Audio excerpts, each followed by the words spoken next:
السلام علیکم every one. قیامت کے دن اللہ تعالیٰ ان بچوں کو آگے بلائیں گے جن کے سینے میں قرآن ہے، یعنی جو حافظ قرآن ہیں۔ سب سے پہلے ان کے ماں باپ کو بلایا جائے گا۔ ان کے ماں باپ کے سر پر سنہری تاج پہنائے جائیں گے جن کی روشنی سورج کی روشنی سے زیادہ چمکدار ہوگی۔ لوگ کہیں گے یہ کون ہیں؟ کوئی کہے گا یہ شہداء ہیں، کوئی کہے گا یہ عالم ہیں۔ آواز آئے گی نہ ہی یہ شہداء ہیں نہ ہی یہ عالم ہیں، یہ وہ ہیں جنہوں نے اپنے بچوں کو قرآن سکھایا، انہیں حافظ قرآن بنایا۔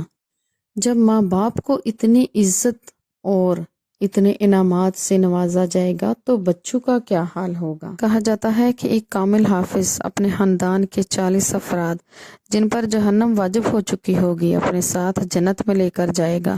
ہمیں چاہیے کہ ہمیں اپنے بچوں کو قرآن سکھائیں، انہیں حافظ قرآن بنائیں۔ ہمیں محنت کر کے، کوشش کر کے کم از کم ایک بچے کو حافظ قرآن ضرور بنانا چاہیے۔ شکریہ۔